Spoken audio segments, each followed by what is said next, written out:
Bom dia, a paz de Cristo a todos, amém. Vamos continuar o nosso estudo bíblico. Nós estamos estudando o Apocalipse, versículo por versículo, lembrando que a gente já está quase no final, tá? Nós estamos hoje no Apocalipse capítulo 19, ok? E nós vamos orar primeiro. Oremos. Deus Santo, te louvamos e te bendizemos, obrigado pela tua presença. Nós reverenciamos o teu nome. Que teu Espírito continue a nos conduzir em toda a verdade, porque a tua palavra é a verdade. Abençoe a cada irmão que está aqui nesta manhã. Em nome de Jesus, amém e amém. Nós vamos ler alguns versículos de Apocalipse 19, como sempre, né, para a gente fazer a introdução. Contextualizando o que a gente está estudando, nós vimos na semana passada o juízo de Deus sobre a grande prostituta, né? A gente gastou praticamente o capítulo inteiro falando sobre o juízo contra a grande prostituta, que é o sistema religioso que vai dar apoio ao anticristo na grande tribulação. Vamos ler o capítulo 19. Eu quero ler na King James.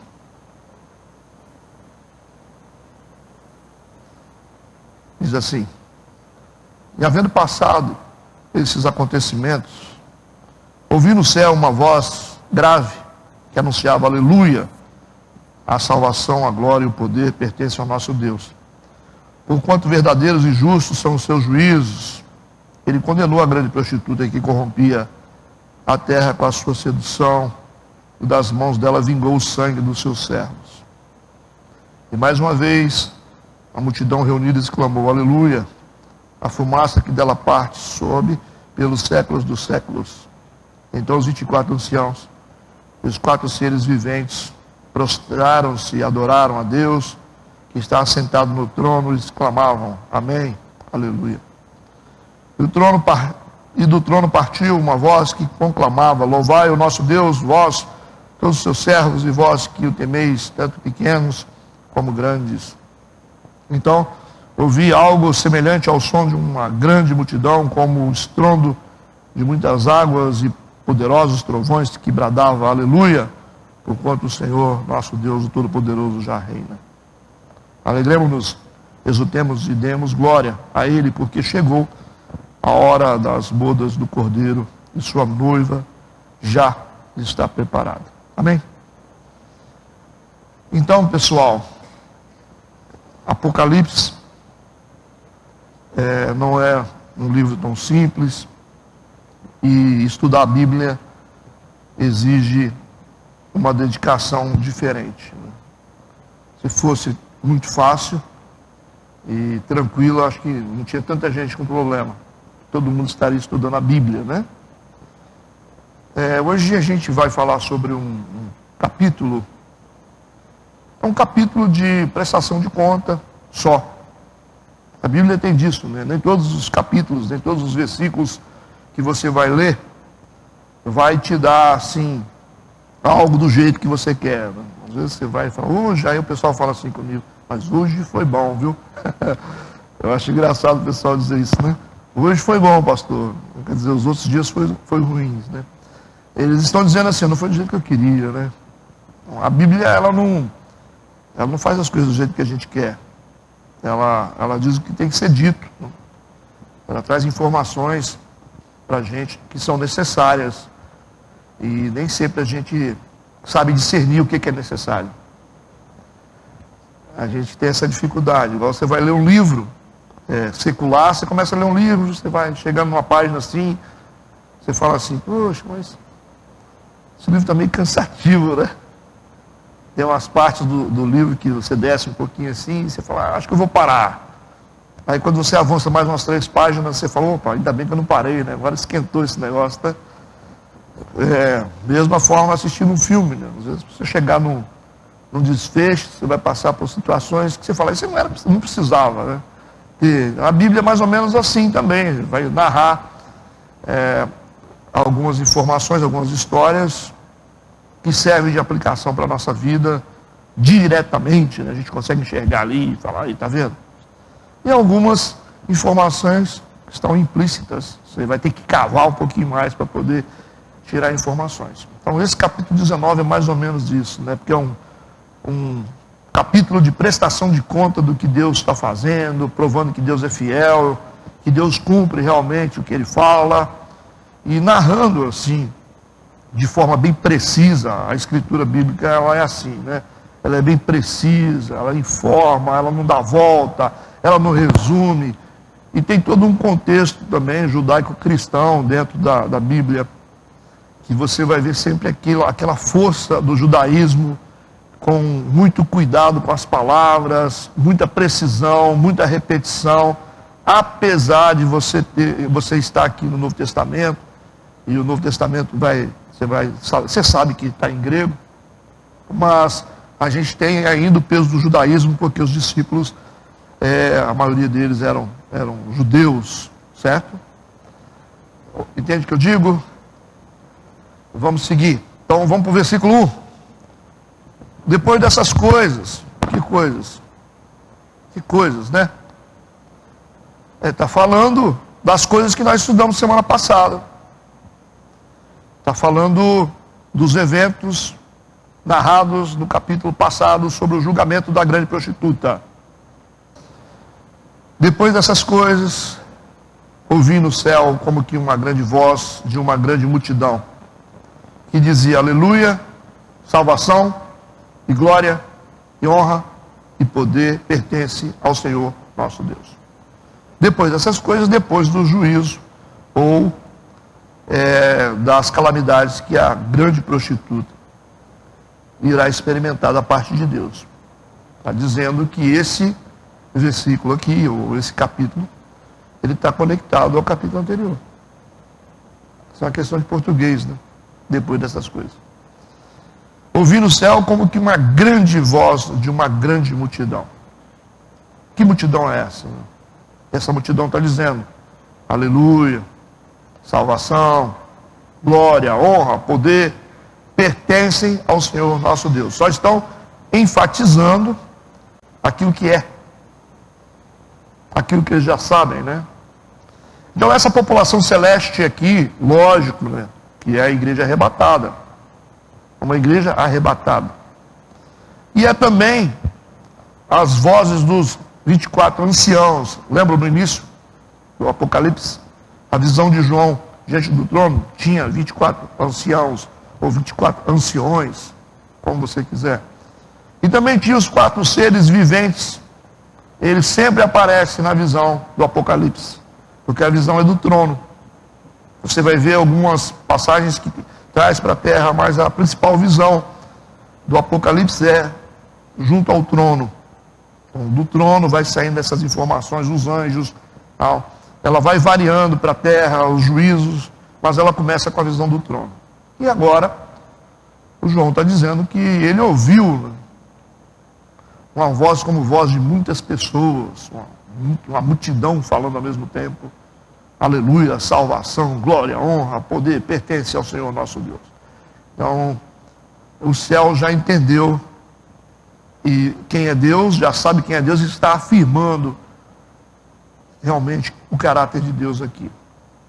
Essa palavra aleluia, né? O que significa aleluia? Aleluia. Já viu algumas pessoas falar assim, Iá. Aleluia significa louvem, adorem. Iá significa Deus. É como se dissesse, abreviado, Yavé. Iá. Ao invés de falar Francisco, você falou Chico. Né? Ao invés de falar Yavé, você falou Iá. Está falando Deus. Hebraico. Aleluia significa louvem, adorem. Iá significa, de forma abreviada, Deus, que é Yavé. É o nome de Deus. Tudo bem aí? Significado de aleluia? Eles estão dizendo isso. Louvem, adorem a Deus. Vamos para o versículo 2. Nós já identificamos quem é essa multidão, né?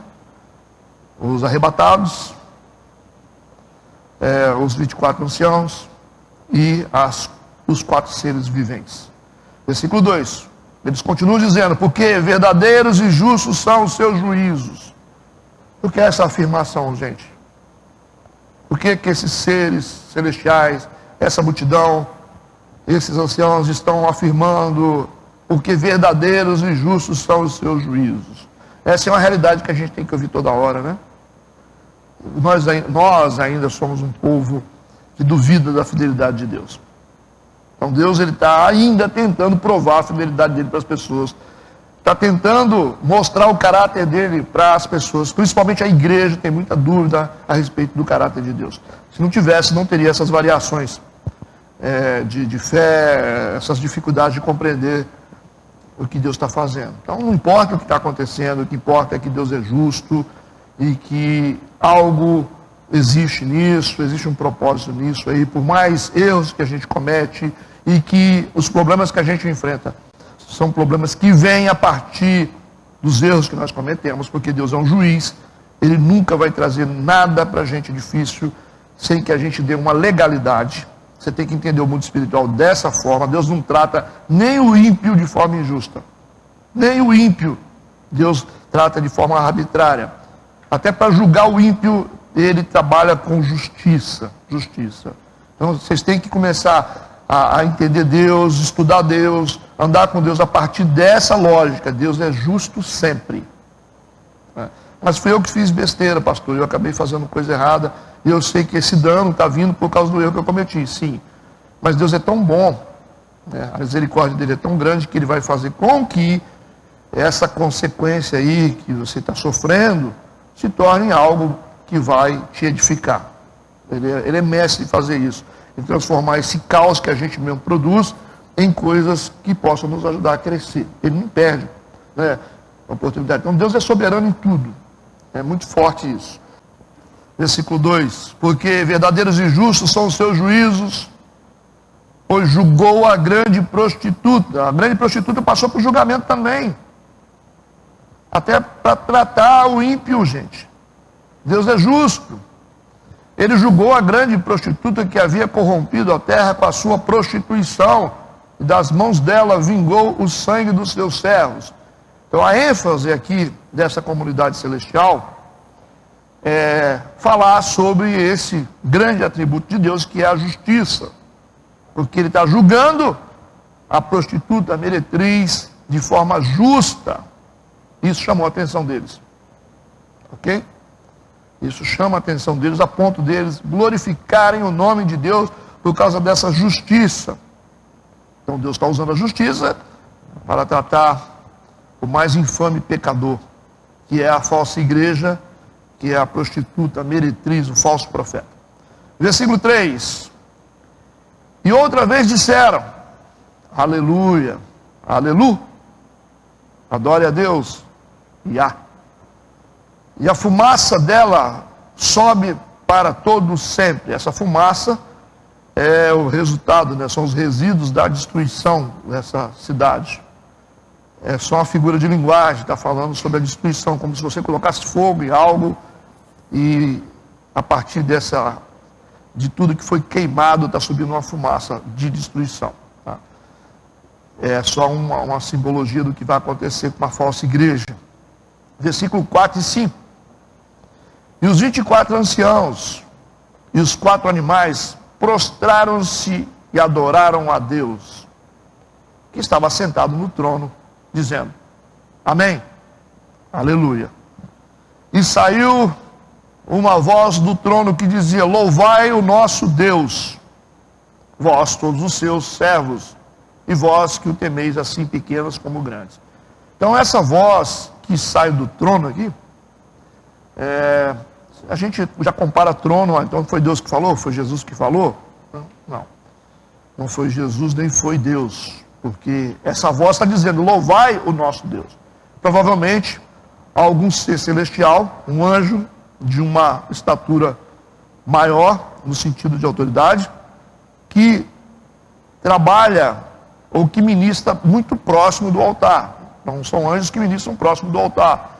Ele está dizendo o seguinte: adore a Deus, louvai o nosso Deus, vós todos os seus servos, e vós que o temeis, assim pequenos como grandes, louvem a Deus. Então, esse aqui é só um registro, por favor, tá? Um registro particular da reação comemorativa do céu em relação à destruição da grande prostituta. Deu para entender? Eles estão festejando, comemorando, glorificando a Deus, porque a prostituta que causou tanto dano para as nações, para o mundo, trouxe tanta heresia, tanta idolatria, hoje ela foi finalmente julgada, e por isso o céu está celebrando, ok? É só uma comemoração que está sendo feita. Versículo 6. E ouvi como que a voz de uma grande multidão, e como que a voz de muitas águas são muitas pessoas, e como que a voz de grandes trovões que dizia, aleluia, pois já o Senhor, Deus Todo-Poderoso, reina. Vocês perceberam que cada versículo, é só um que não vai aparecer a palavra aleluia, parece até que o Napoleão está lá, né? Aleluia! Vocês perceberam que essa palavra aleluia, aleluia, ela começa a aparecer em quase todos os versículos. Então essa palavra aleluia, ela está demarcando pontos da história, momentos. Por isso que ela vai sendo liberada nos versículos, porque ela está dizendo, falando sobre as fases. Deixa eu explicar isso aqui. No versículo 6, nós temos aqui a quarta aleluia, né? Que está sendo dita. Por quê? Porque esses aleluias estão sendo liberados nesse capítulo, tantos aleluias, né? Porque marcam no texto 4 pontos focais. Por isso. Então, nada está aqui por acaso. O aleluia está sendo liberado por eles, está demarcando os pontos importantes e as fases importantes. Por exemplo, deixa eu dar um exemplo. No versículo 1, foi falado, aleluia, glorifique, adore a Deus. Por quê? Porque está falando sobre salvação. Salvação. Se você voltar lá no versículo 1, que eu quero voltar, o que está dizendo? Depois dessas coisas, ouvi no céu, como com uma grande voz, de uma grande multidão que dizia, aleluia, salvação. Viu? Salvação e glória e honra e poder pertencem ao Senhor nosso Deus. Então, essa primeira aleluia, deixa eu falar no feminino, ela está dizendo o seguinte, salvação, Deus é um Deus de salvação. Salvação. É uma sequência de eventos. Olha agora para o versículo 3, o segundo aleluia. Ele vai falar sobre o juízo vindo sobre os inimigos de Deus e do seu ungido.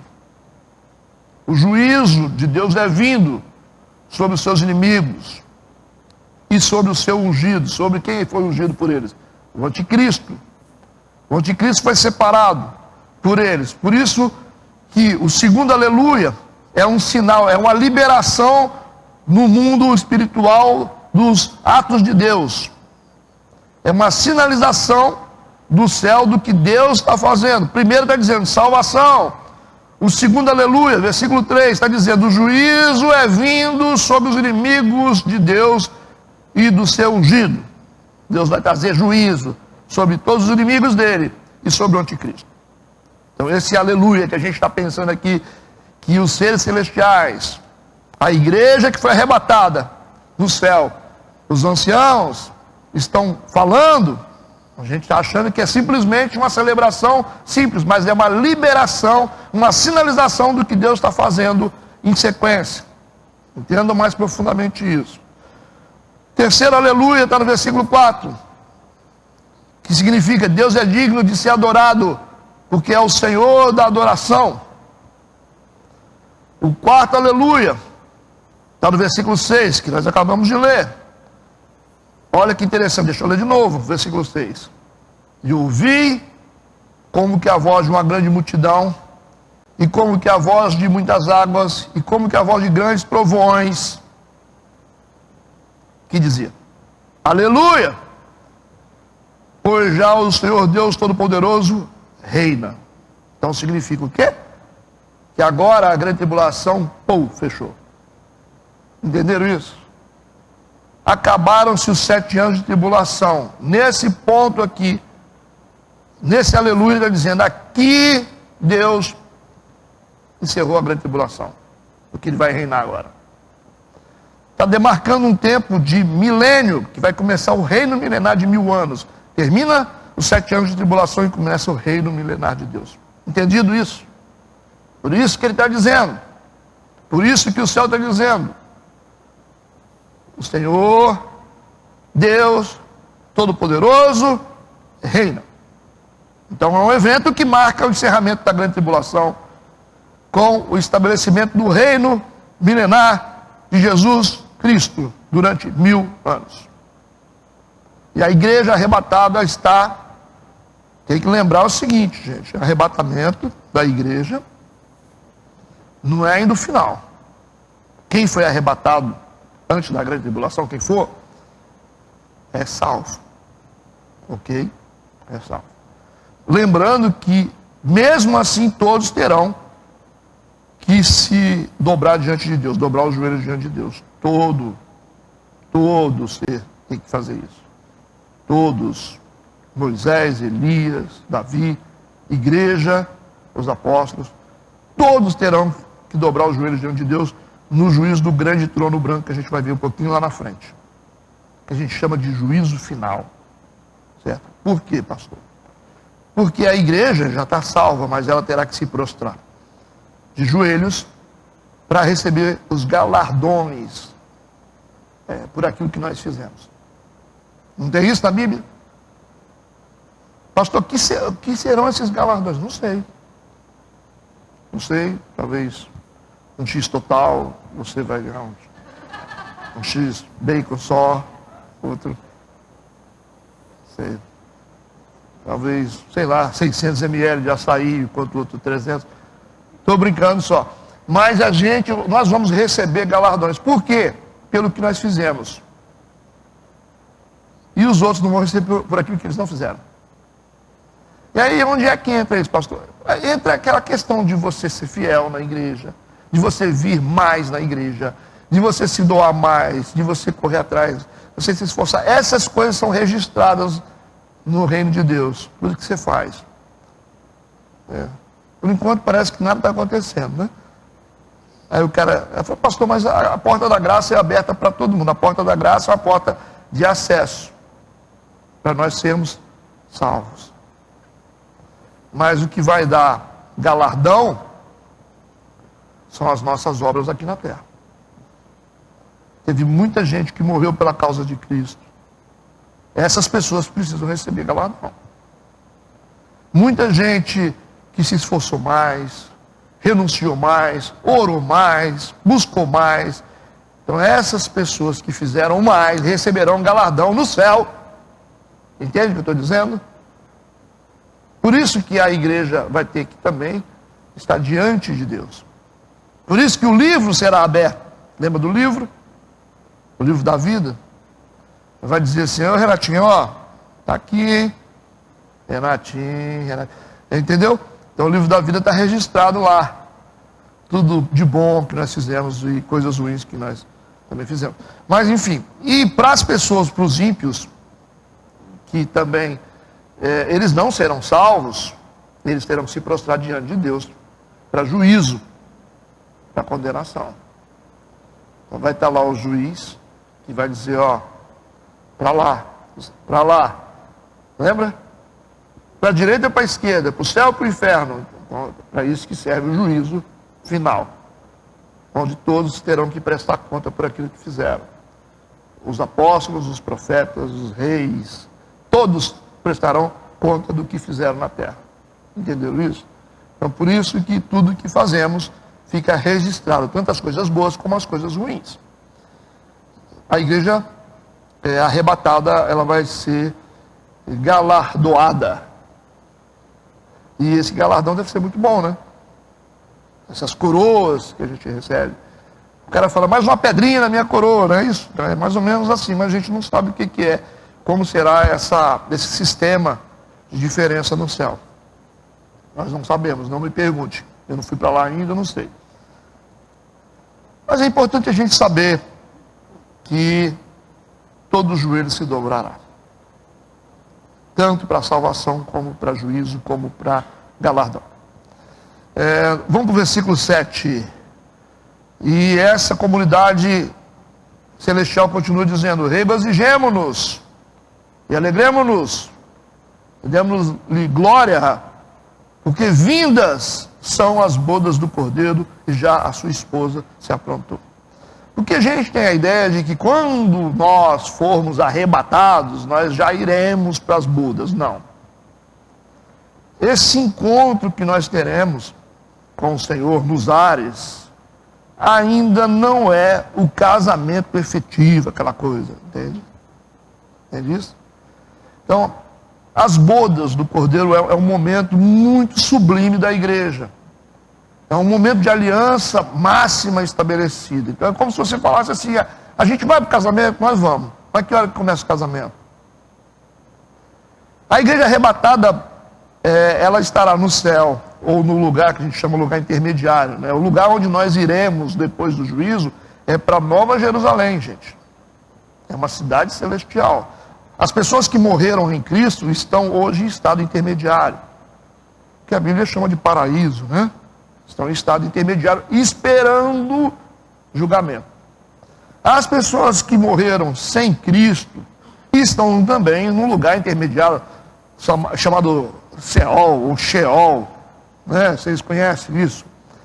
Que representa aquele lugar de lixo de Jerusalém. Então a gente chama isso de inferno. Então essas pessoas estão num lugar ruim, onde vocês veem nos filmes, né? Aquelas pessoas lá, aquele monte de lama, não tem? Mais ou menos é uma tipologia do que vai acontecer ou que já está acontecendo. As pessoas que morreram sem Jesus, elas estão nesse lugar ainda de tormento ali, mas estão esperando o juízo. Entende? E imagina algo bem claro e algo bem escuro. Os mortos estão no estado intermediário. Lembra lá do Lázaro, que estava de um outro lado, dividido por um abismo, né? Lembra disso? Então, vocês sabem o que eu estou falando, nós já conversamos sobre isso. Quem morre fica em estado intermediário, esperando o juízo final. No arrebatamento, os que morreram em Cristo ressuscitarão primeiro. Serão arrebatados primeiro. Então, as covas, as pessoas vão sair dos sepulcros assim, para se encontrar com Jesus nas nuvens, e depois a igreja vai ser arrebatada. Na sequência, primeiro os mortos ressuscitam, que morreram em Cristo, depois a igreja vai atrás. Mas é assim, é rápido, não abrir e piscar de olhos. Tudo bem? E quando a gente fala de bodas do Cordeiro, dá a impressão de que quando nós formos arrebatados, a gente já está casando com Jesus. Mas não. A gente vai estar num lugar bom, mas as bodas se consumam no milênio. Deu para entender o que eu estou falando? Por quê, pastor? Porque tem mais igreja aí. Tem mais gente para casar com Jesus. Primeiro foi a igreja arrebatada. Depois nós temos mais uma parte dessa igreja, que são 144 mil judeus que vão se tornar igreja. Mais a grande multidão que vai se converter na grande tribulação e se arrepender. Então nós estamos juntando a igreja ainda. Deu para entender ou não? Para realmente estabelecer esse casamento definitivamente. Por isso que o texto está dizendo: regozijemo-nos, alegremos-nos e demos-lhe glória, porque vindas, está vindo, hein? São as bodas do Cordeiro. E já a sua esposa se aprontou. Está dizendo isso no final da grande tribulação. A noiva está pronta para se encontrar com Jesus. Encontrou. Agora vão para o quarto. Mas já entenderam o que eu falei? No sentido espiritual, por favor, tá? Porque a relação da igreja com Cristo é a relação de marido e mulher. Essa é a analogia.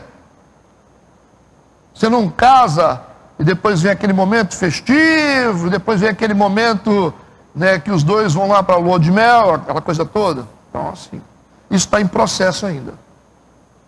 Entendido? É só para a gente entender a sequência. Então, o episódio do arrebatamento não completa a boda do Cordeiro.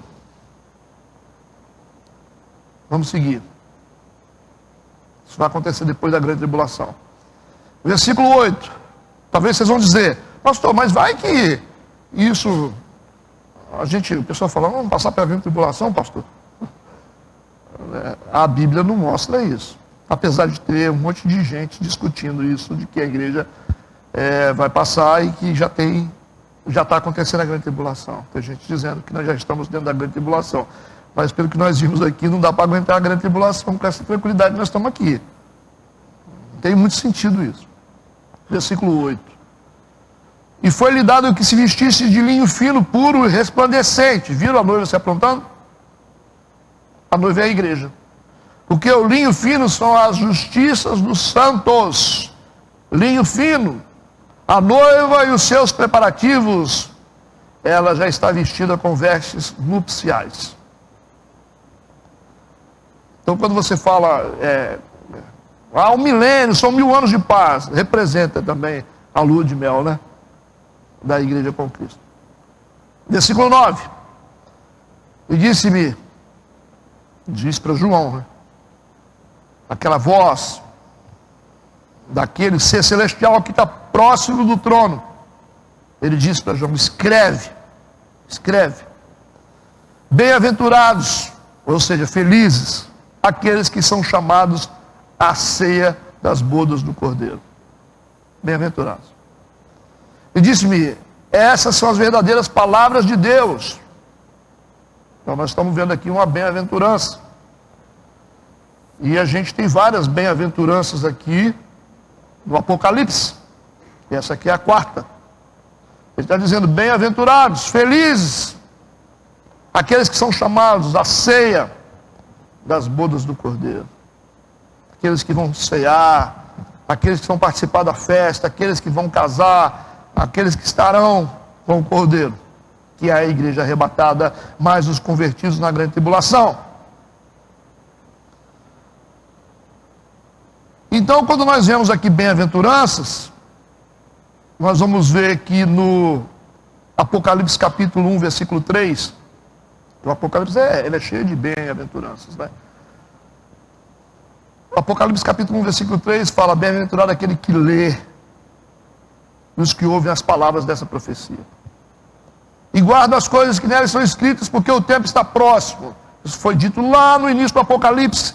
A conversão, a fidelidade através da palavra de Deus. Esse é um processo. Ele disse, bem-aventurado, felizes são aqueles que leem, os que ouvem as palavras da profecia e guardam. Uma coisa é ler, outra coisa é guardar. Uma coisa é ler, outra coisa é guardar. E guardam as coisas que nelas são escritas, porque o tempo está próximo. Então a primeira bem-aventurança aparece aí, no capítulo 1, versículo 3. Depois vem a segunda, que está em Apocalipse capítulo 14, versículo 13. E ouvi uma voz do céu que dizia, escreve, bem-aventurados, felizes, os mortos, que desde agora morrem no Senhor. Aqueles que morreram no Senhor, os que estão morrendo em Cristo. Sim, diz o Espírito, para que descansem dos seus trabalhos e as suas obras os sirvam. Segunda bem-aventurança de Apocalipse 14, versículo 13, fala sobre a morte em salvação. As pessoas que morreram salvas. Morrer não é problema. O problema é morrer sem salvação. E morrer, a gente pode morrer qualquer hora, mas a questão é morrer sem salvação, porque não tem jeito depois. Por isso que essa voz disse, bem-aventurados os que morreram no Senhor. Depois vem outra bem-aventurança, Apocalipse 16, versículo 15. Eis que vem como um ladrão. Como é que é como ladrão? Subitamente, você não está esperando. Ninguém espera o ladrão chegar. Você está assim, daqui a pouco. Foi. Da mesma forma, ele virá como ladrão. O arrebatamento será assim. Quando você achar que não está acontecendo nada. Ok? Você vai falar assim, está tudo bem. De repente acontece. Quando a gente pensa que, porque os sinais sim, estão dizendo que é próximo. Mas pode ter certeza que no dia do arrebatamento vai estar todo mundo achando que está tudo bem. Ou vocês estão achando que o arrebatamento vai acontecer no meio de uma guerra. Quando tiver muita guerra, você vai ficar assim, nossa, vai que Jesus vem, não. Vai ser num tempo que a gente não espera, porque se tivesse guerra, estava todo mundo esperando, olhando para o céu. Vai ser um momento onde a gente está lá, assim, se divertindo. aquela paz que todo mundo está achando que tem, quando a gente começa a relaxar com as coisas de Deus, que a gente pensa, acho que Deus não vem mais, então vai ser nesse momento, quando a gente não está esperando essa pressão que estamos sofrendo hoje, uma pressão mundial, nos faz esperar. A gente fica assim, né? Vamos para a igreja, as igrejas estão lotando agora com esse negócio de guerra. Então tem gente que tem medo do inferno, eles falam assim, ai pastor, não fala no Apocalipse, não chega a me dar um gelo da espinha, porque não entende, né? Não fala disso não, do fim do mundo, né? Mas essa é a realidade que a gente fala o tempo todo. E é real, e essas dores de parto que a gente está sentindo dor, a pressão, a injustiça, a guerra, essas são dores de parto, são contrações que a mulher está sentindo. São as dores, Jesus falou, representam o princípio das dores. Mas aí o arrebatamento ele vai ser, quando a mulher concebe, aí ela alivia, né? Então, o arrebatamento vai ser nesse momento de alívio. Ok? Esse momento lá que a mãe está pegando o bebê no colo. Por isso que a gente não pode vacilar, nós precisamos vigiar. Jesus ensinou, olha, tem que ter azeite aí na sua botija, viu? Cuidado com aquilo que as virgens imprudentes fizeram. Foram querer buscar azeite na última hora. A botija tem que estar cheia de azeite. A gente não espera tempo difícil para encher a botija. A gente enche a botija enquanto a gente pode.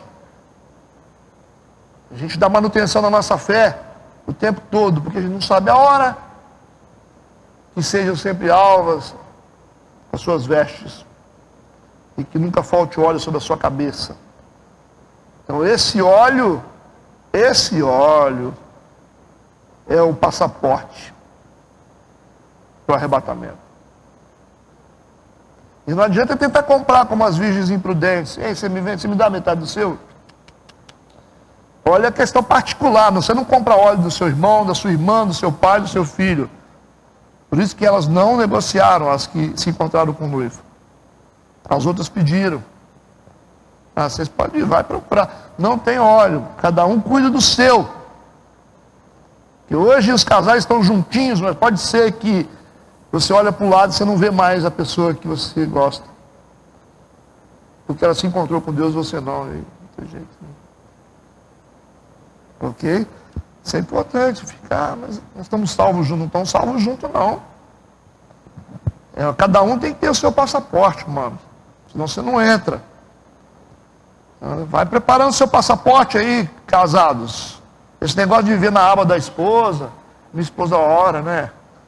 Minha esposa é de Deus, eu vou junto com ela. Vai. Continua assim. Vai ficar babando aí. A coisa não vai ser fácil, não. Fica aí.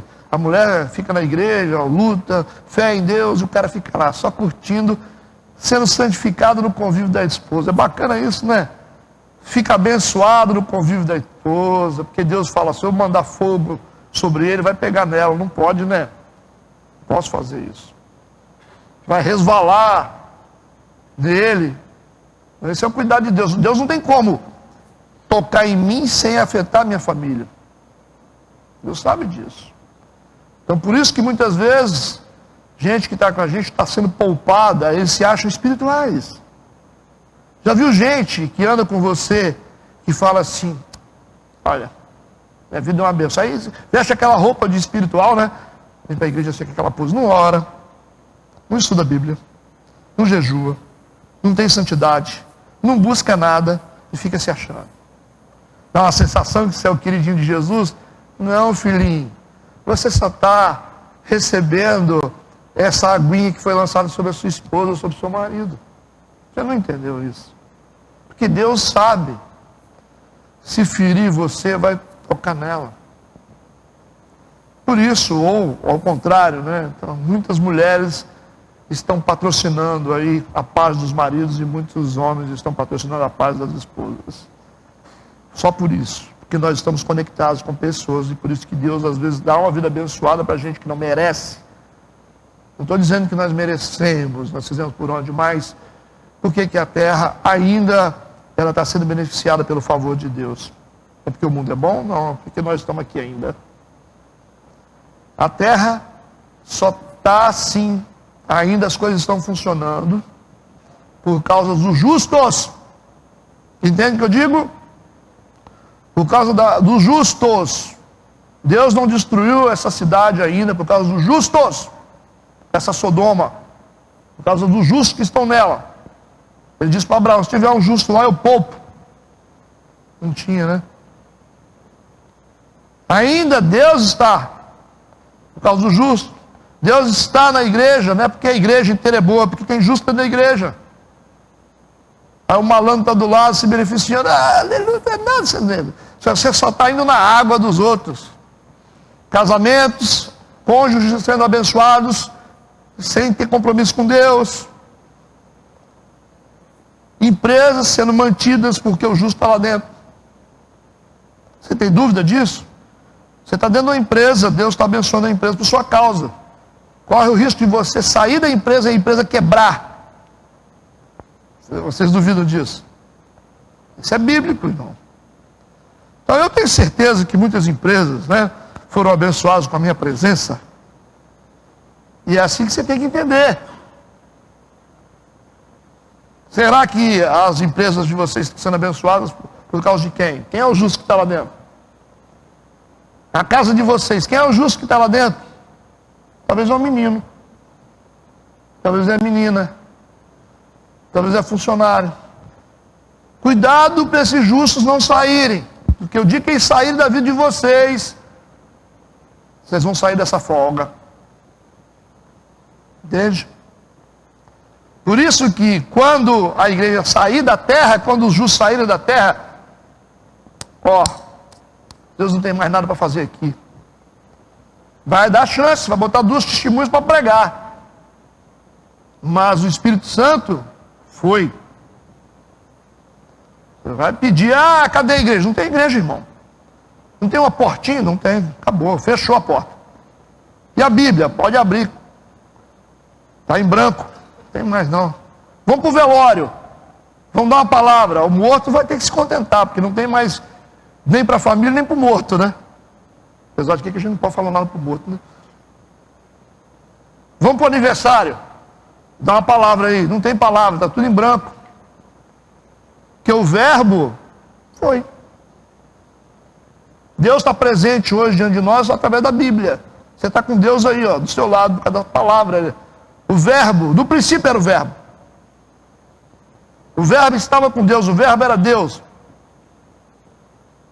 Só estava em forma de verbo no princípio, mas depois o verbo se fez carne e habitou no meio de nós. Deus saltou da Bíblia e se transformou em homem na terra. Mas depois o verbo vai embora. Ele foi e deixou só o Espírito Santo. Deus, ainda Jesus está na terra por causa da igreja. Nós somos o corpo de Cristo. Quando a igreja foi embora, acabou. Não tem Jesus mais na terra. E quando Jesus está é outra coisa, né? Jesus, ele fala assim, não, vamos começar de novo, né? Vamos tentar de novo, vem cá, te dou a mão. Só que vai acabar essas coisas, a porta da graça. Aí vai aparecer muitos mártires.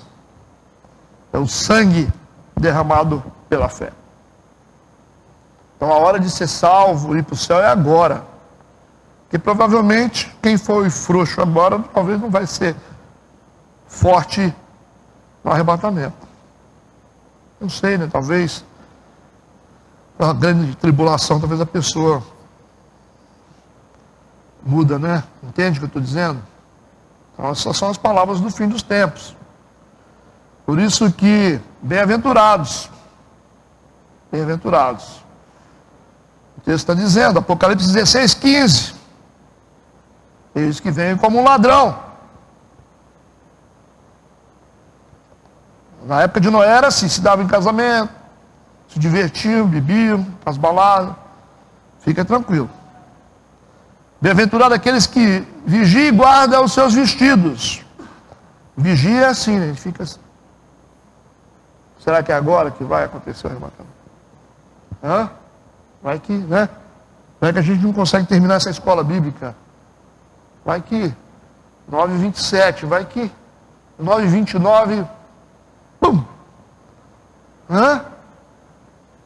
Vai que 9h28, ou 9h30, daqui a 3 minutos. Ah, pastor, mas não tem clima. Não vai ter clima não, irmão. Vai estar tudo tranquilo.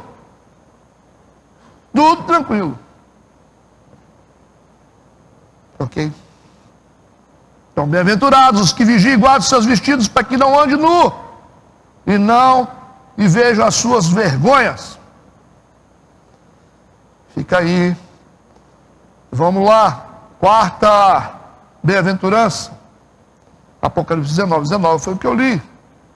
E disse-me, bem-aventurados aqueles que são chamados à ceia das bodas do Cordeiro. E disse-me, essas são as verdadeiras palavras de Deus. Bem-aventurados aqueles que vão se reunir com Deus. Já deu tempo de se aproveitar, não já? Está na hora, hein? Está na hora. Versículo 10. Depois dessas palavras diz, eu lancei-me aos seus pés para o adorar. Aos pés de quem? Do anjo. Do ser celestial que estava falando. O João, depois que ouviu essas palavras dele, se lançou aos pés do anjo para o adorar. Por que isso, hein? Porque as igrejas da Ásia nessa época estavam dominadas pelo gnosticismo. Eles adoravam até anjos na época. Estava dominada por isso. Então, de repente, essa influência também chegou na vida do João. João vai se prostra diante do anjo. Aí o anjo aqui diz para ele, olha, não faças tal coisa, não faça isso. O anjo falou, né? Sou teu conservo, eu sou servo também. Faz isso não. Sou o teu conservo de teus irmãos que têm o testemunho de Jesus. Adora a Deus. Adora a Deus, não a mim, ele diz. Porque o testemunho de Jesus é o espírito da profecia. Adora a Deus, hein? Não adora homens não adora a seres celestiais, não adore coisas, não adore nada, nem do céu, que está em cima do céu, debaixo da terra, no fundo do mar. Adore a Deus. É isso que ele está dizendo. Em Colossenses 2,18 você vê a forte influência das igrejas nessa relação com o gnosticismo. Versículo 11. E agora ele vê o céu aberto. Ele viu o céu aberto. E eis um cavalo branco. Opa! Nós já vimos um cavalo branco, mas era o anticristo. Que era o falso Cristo. Que tinha um arco na mão sem flecha. E vi um cavalo branco. Só que esse cavalo branco e esse que está sobre o cavalo branco, ele tem características específicas. Porque o que estava sentado sobre ele chama-se fiel e verdadeiro. Julga e peleja com justiça. Esse é o próprio Cristo. Então o cavaleiro desse cavalo branco não pode ser confundido com o outro do capítulo 6, versículo 2, que é o anticristo.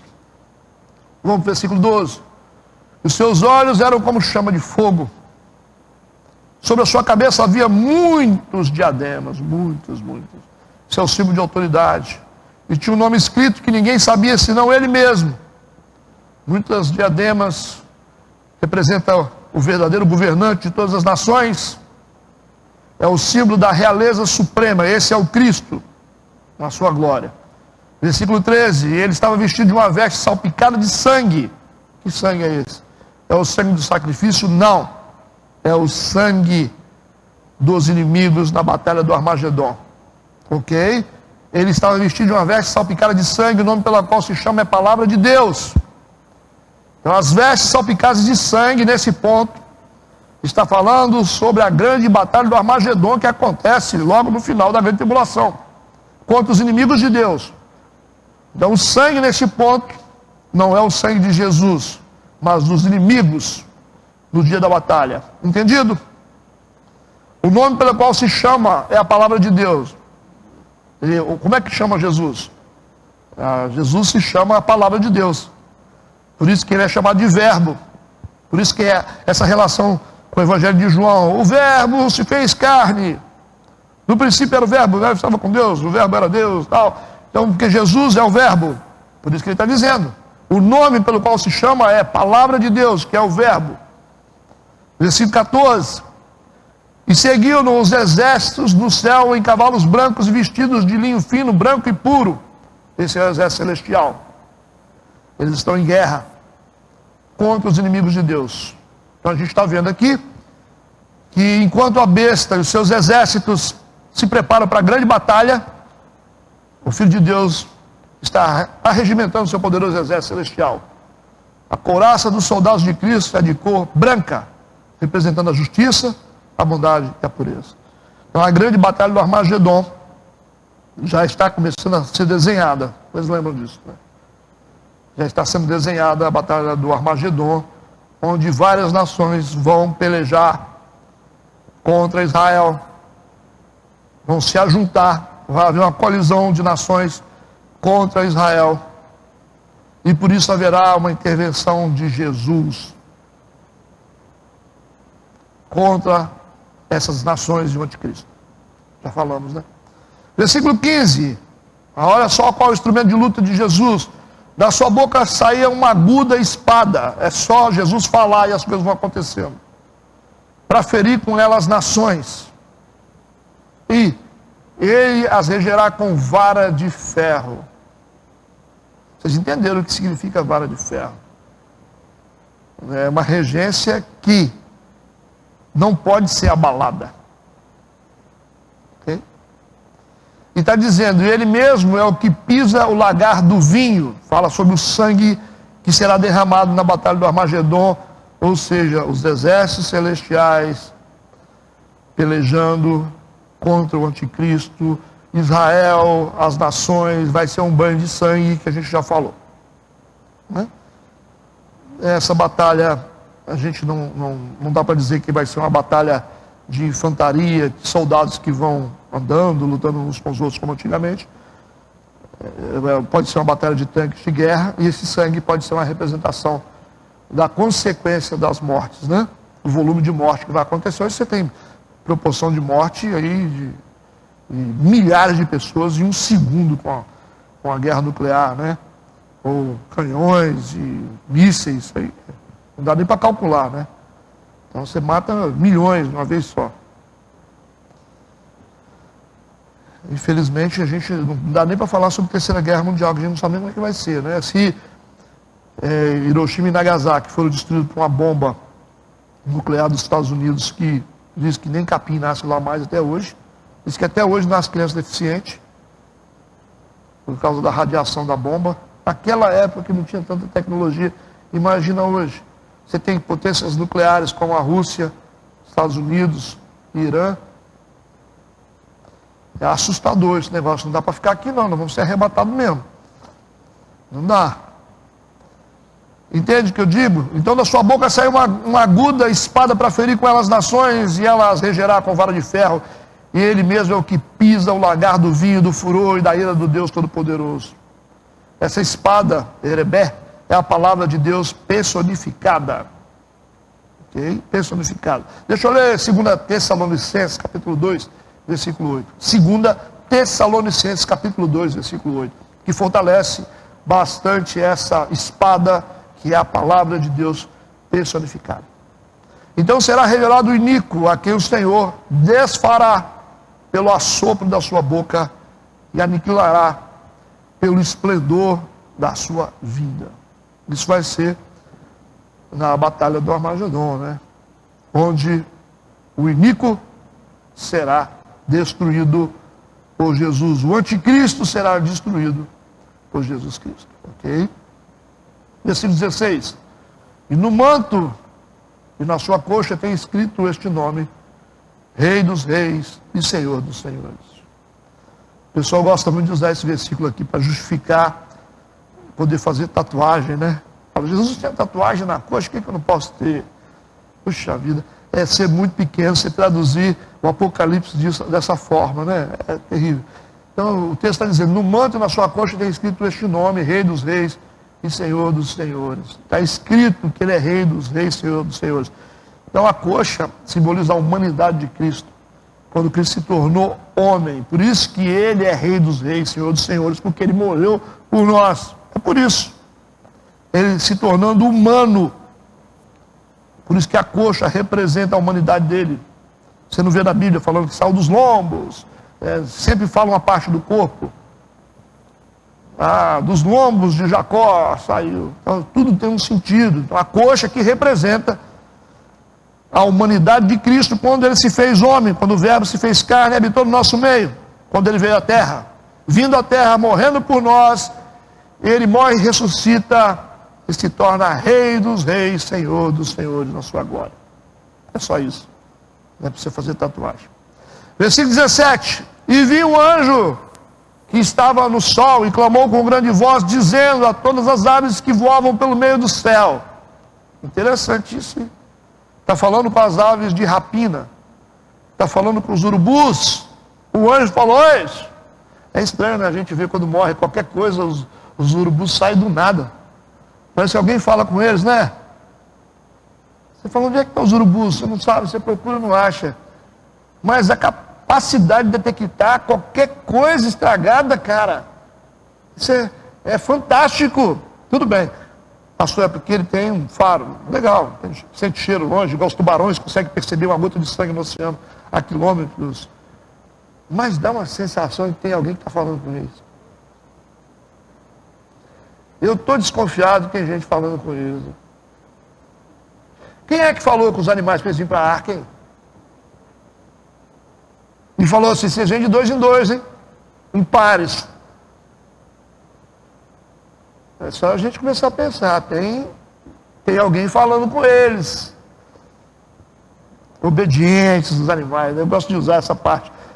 Dizer que tem gente que é pior que animal, né? Que os animais entraram na arca em obediência a Deus. E aí tem gente que você vai falar mal de animal? Alto lá, hein? Animal ouve mais Deus do que gente. A natureza ouve a Deus. As árvores ouvem a Deus. Os peixes ouvem a Deus. Ou não? O que vocês acham? Alguma árvore dá um fruto sem Deus permitir? E nós que temos tanta inteligência, tanta capacidade, um monte de sentido aqui, né? A gente só fica surdo assim, não estou ouvindo nada, Deus está falando.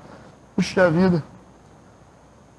O Noé pregou mais de 100 anos. E ninguém ouviu, os animais ouviram.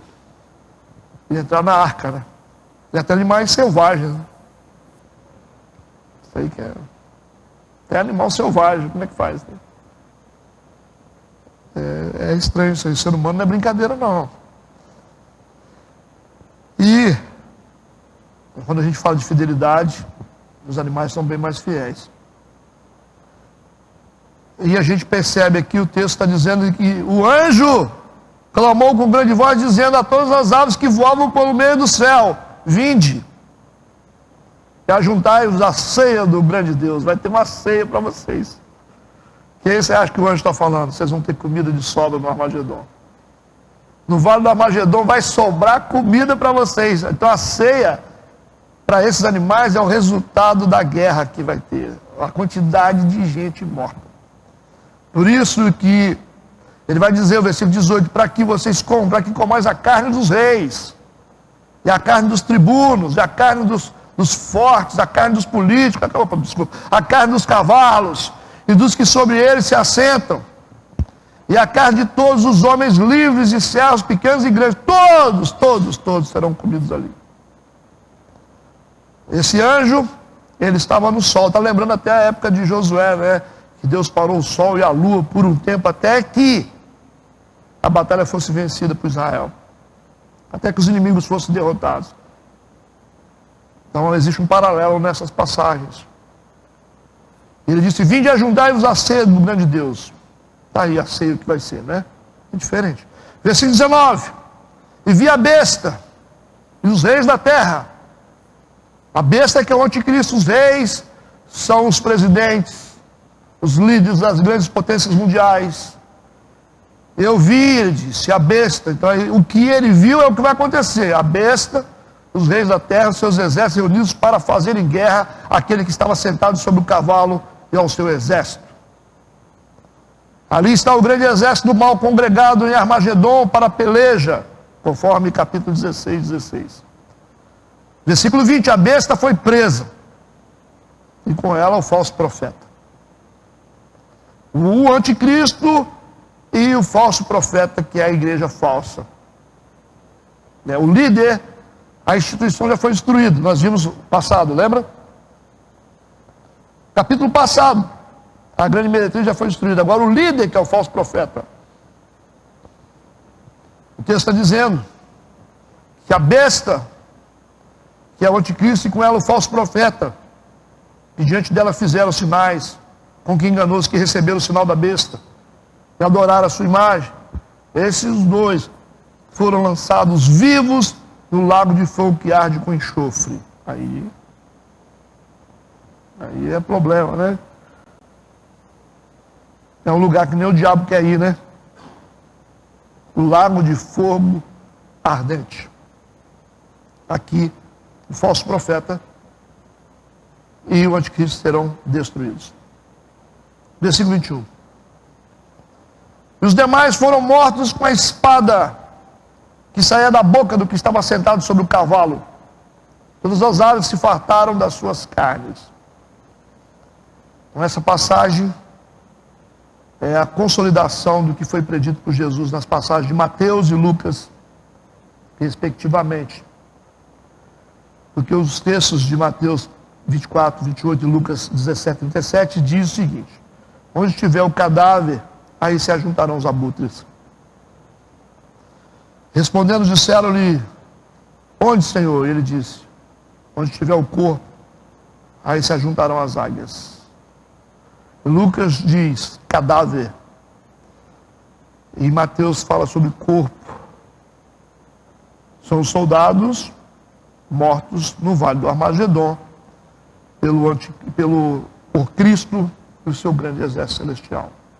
Tá? Então esse capítulo foi simplesmente de prestação de contas do que vai acontecer já no final da grande tribulação. É a consumação das coisas, tá? Como vai ser tratado todas as coisas. Tudo bem? Nós terminamos mais um capítulo. Vamos encerrar.